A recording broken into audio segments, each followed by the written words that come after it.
ياه! ماله المنتخب التونسي يا جماعة، المنتخب التونسي بيفوز على مدغشقر في الدقيقة 97 على أرضه وسط جمهوره،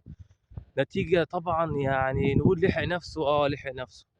ولكن مش هو ده منتخب تونس، مش هو ده محمد علي بن رمضان اللي قاعد بقى يقول لك أنا هاجي الأهلي، لأ أنا سيبوني شوية، لأ أنا مش هينفع آجي، واتنِّك على الأهلي، والنهارده الجماهير التونسية تطلع تقول لك إن محمد بن رمضان أكبر من الأهلي، طب ما أنت اتفرجت على محمد بن رمضان عمل إيه؟ أنت لولا وواحد يطلع يقول لك تاني أصل الدوري المصري لا يفيد اللعيبة التوانسة،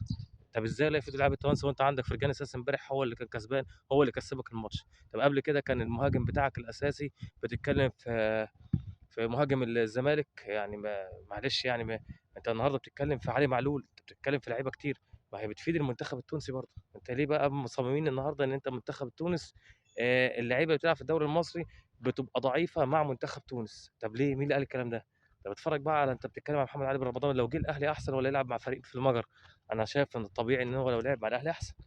والسلام عليكم ورحمة الله وبركاته.